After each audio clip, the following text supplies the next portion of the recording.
아침에 나로 주의 인자한 말씀을 듣게 하소서. 성도 여러분 안녕하세요. 금요일입니다. 오늘도 하나님의 사랑이 여러분들의 삶의 자리에 가득하기를 간절히 소망합니다. 말씀 한 국 봅니다. 요한복음 21장 1절부터 14절까지의 말씀을 봉독해 드립니다. 그 후에 예수께서 디베랴 호수에서 또 제자들에게 자기를 나타내셨으니 나타내신 일은 이러하니라. 시몬 베드로와 디두모라 하는 도마와 갈릴리 가나 사람 나다나엘과 세베대의 아들들과 또 다른 제자 둘이 함께 있더니 시몬 베드로가 나는 물고기 잡으러 가노라 하니 그들이 우리도 함께 가겠다 하고 나가서 배에 올랐으나 그날 밤에 아무것도 잡지 못하였더니 날이 새어갈 때에 예수께서 바닷가에 서셨으나 제자들이 예수신 줄 알지 못하는지라. 예수께서 이르시되 얘들아 너희에게 고기가 있느냐 대답하되 없나이다. 이르시되 그물을 배 오른편에 던지라 그리하면 잡으리라 하시니 이에 던졌더니 물고기가 많아 그물을 들 수 없더라. 예수께서 사랑하시는 그 제자가 베드로에게 이르되 주님이시라 하니 시몬 베드로가 벗고 있다가 주님이라 하는 말을 듣고 겉옷을 두른 후에 바다로 뛰어내리더라. 다른 제자들은 육지에서 거리가 불과 한 50칸쯤 되므로 작은 배를 타고 물고기 든 그물을 끌고 와서 육지에 올라와 보니 숯불이 있는데 그 위에 생선이 놓였고 떡도 있더라.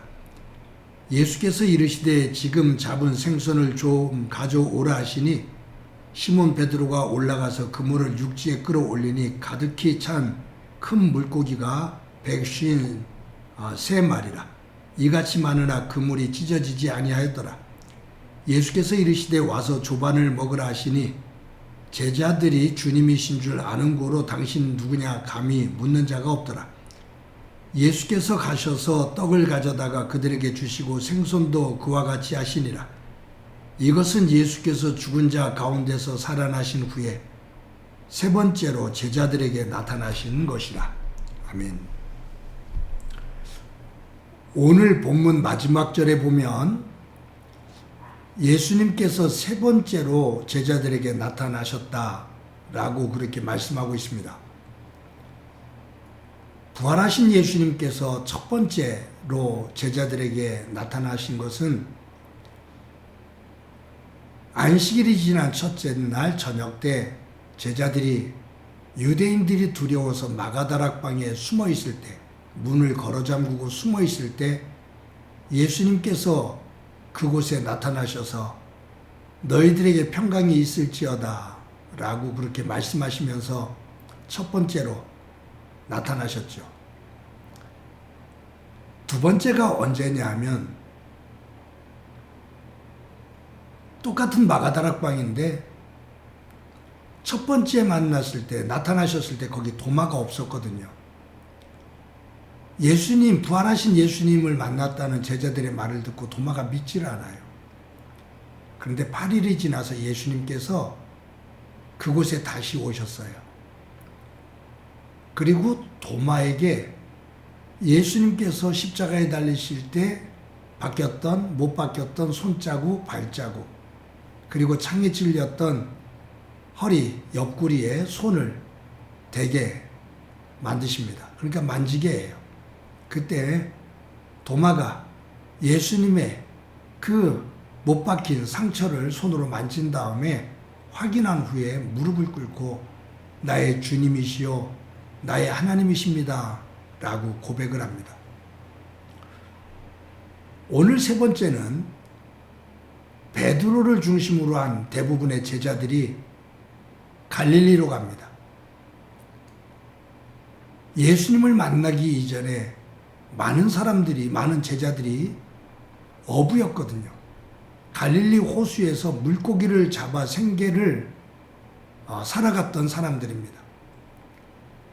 베드로가 나 다시 갈릴리로 가서 어부 생활로 돌아가련다 라고 말하니까 다른 제자들도 나도 갈 거야, 나도 갈 거야.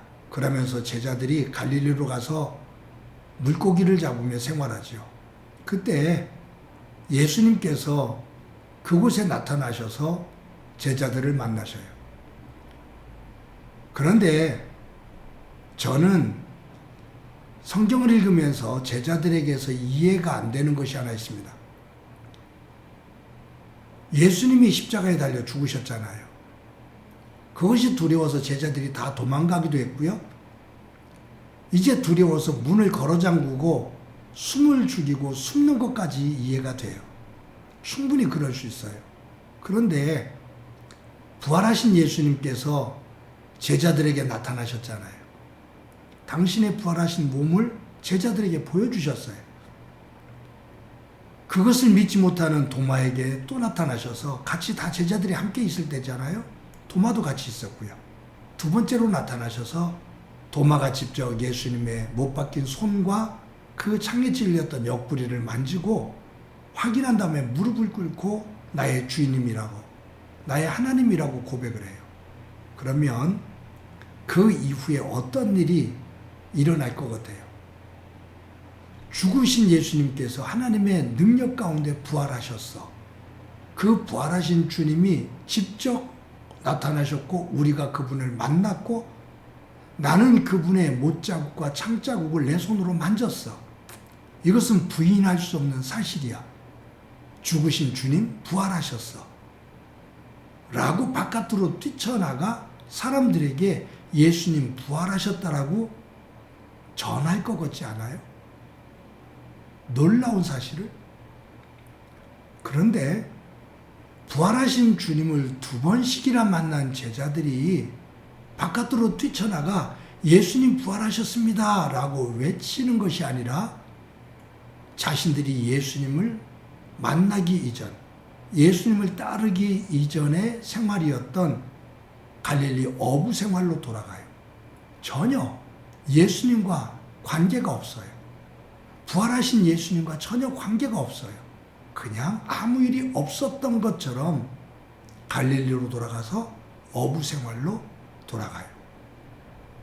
그러면 예수님께서 두 번까지나 이 제자들을 부활의 모습으로 만난 의미가 뭘까요? 그분 앞에 무릎을 꿇고 예수님 앞에 무릎을 꿇고 나의 주님이십니다. 나의 하나님이십니다라는 고백을 했더니 고백은 어떤 의미가 있어요? 아무 의미가 없잖아요. 변화가 없잖아요. 예수님께서 세 번 다시 만나셔요. 세 번째 오셔요. 이것은 사람의 노력과 결단이 아닌 예수님의 열심, 예수님의 적극성, 이것에 의한 변화예요. 여러분, 저는 오늘 이 말씀을 묵상하면서 부활의 주님을 첫 번 만났을 때, 두 번 만났을 때, 또 나의 주님이십니다, 나의 하나님이십니다라고 고백을 하지만 전혀 변한 것이 없이 갈릴리 호수로 돌아가서 옛 생활인 어부 생활로 돌아간 이 모습이 바로 나의 모습은 아닌가 한번 돌아봅니다. 예배를 드려요.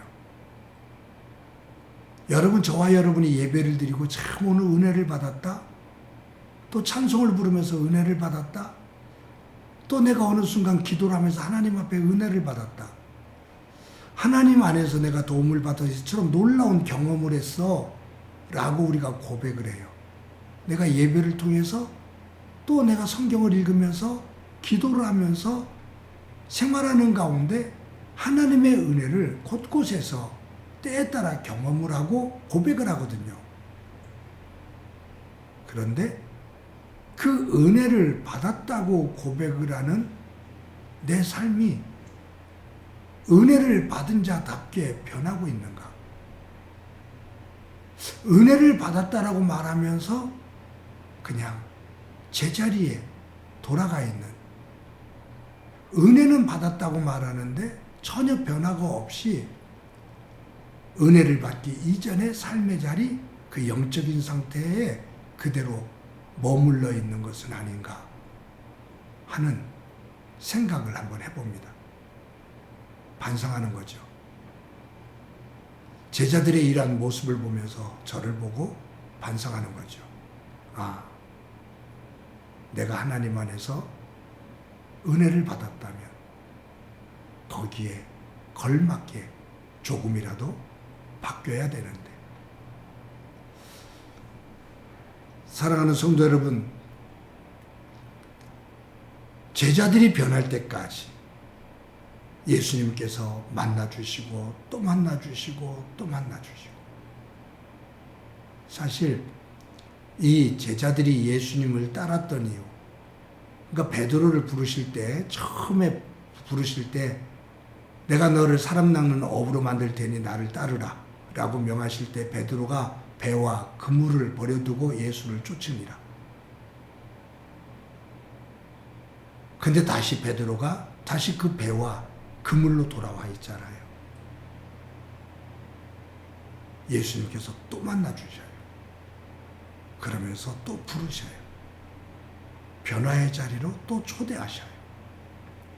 오늘도 나를 변화의 자리로, 하나님의 그 은혜의 자리로 더 깊이 반복해서 초대하시는 예수님의 부름 앞에 응답할 수 있는 소중한 날이 되어지기를 간절히 소망합니다. 한번 기도합니다. 하나님 감사합니다. 부활의 주님을 2번씩이나 만난 제자들이 조금도 변하지 않고 다시 갈릴리 호수로 돌아가 옛 생활로 돌아가 있는 모습을 봅니다. 이 모습이 내 모습은 아닌지 점검하며 하나님의 은혜를 받은 자로서 그 하나님의 은혜 앞에 응답하는 삶을 살 수 있는 저희들이 되도록 은총 베풀어 주옵소서. 오늘도 주께서 함께해 주시길 소망하며 예수님의 이름으로 기도드립니다. 아멘.